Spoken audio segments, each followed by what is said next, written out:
Bonjour à tous, je suis Thomas Pesquet de l'Agence spatiale européenne, à bord de la Station spatiale internationale et plus précisément dans le module européen scientifique laboratoire Columbus.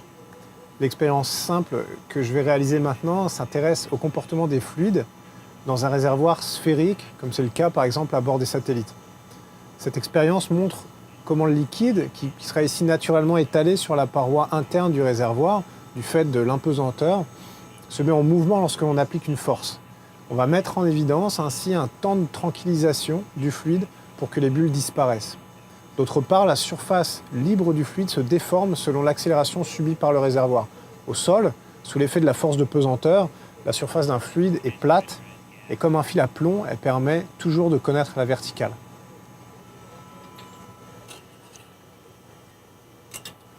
J'ai à ma disposition des réservoirs munis de liquide.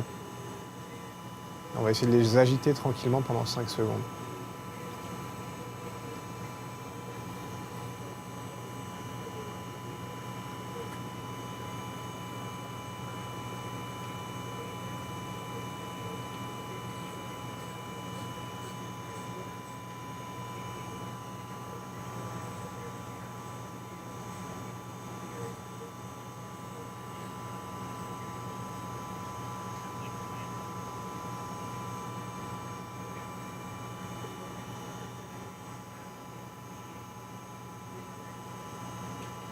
Un niveau de remplissage différent du réservoir va modifier le temps de tranquillisation du réservoir. C'est ce qui se produit dans un satellite au cours de sa vie, lorsque les réservoirs se vident suite à la consommation de carburant due aux manœuvres du satellite.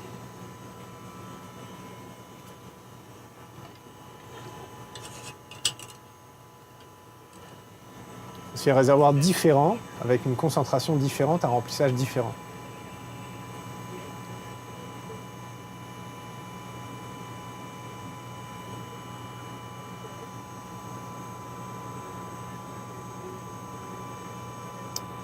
Cette expérience illustre le ballottement d'un fluide à l'intérieur d'un réservoir de satellite ou de lanceur lors d'une manœuvre d'orientation du véhicule. Du fait du mouvement accéléré, le liquide est mis en mouvement et se déplace à l'intérieur du réservoir. Ce mouvement du fluide déplace le centre de gravité du véhicule et perturbe sa stabilité. Par exemple, pour un satellite qui prendrait des photos, ça pourrait empêcher de faire des images de bonne qualité.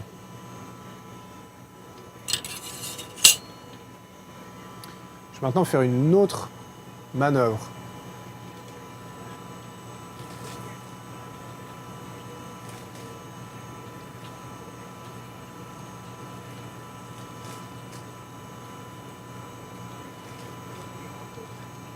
Cette expérience met en évidence les mouvements désordonnés sur une surface liquide, comme les vagues dans l'océan sur Terre.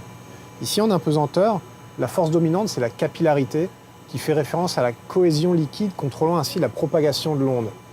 Les vibrations du réservoir que j'exerce produisent des ondes à surface visible à l'intérieur du réservoir. Si je fais vibrer ce réservoir régulièrement, ces ondes liquides dessinent des motifs géométriques. L'impesanteur permet donc de mieux comprendre le comportement des vagues. Ça permettra l'amélioration des modèles météorologiques, les prévisions météo-maritimes et des prédictions dans l'apparition soudaine de vagues exceptionnellement grandes, parfois appelées vagues scélérates, qui peuvent atteindre 30 mètres sur Terre.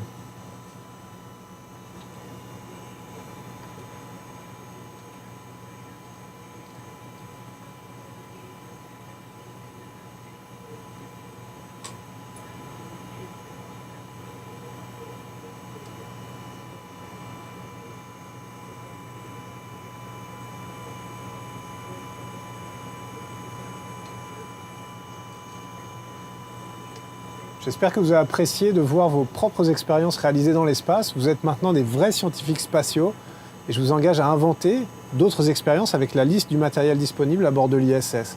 Si je n'ai pas le temps de les mener à bien lors de ma mission, un autre astronaute qui me succédera à bord de l'ISS prendra la suite. Alors à bientôt pour encore plus de sciences spatiales.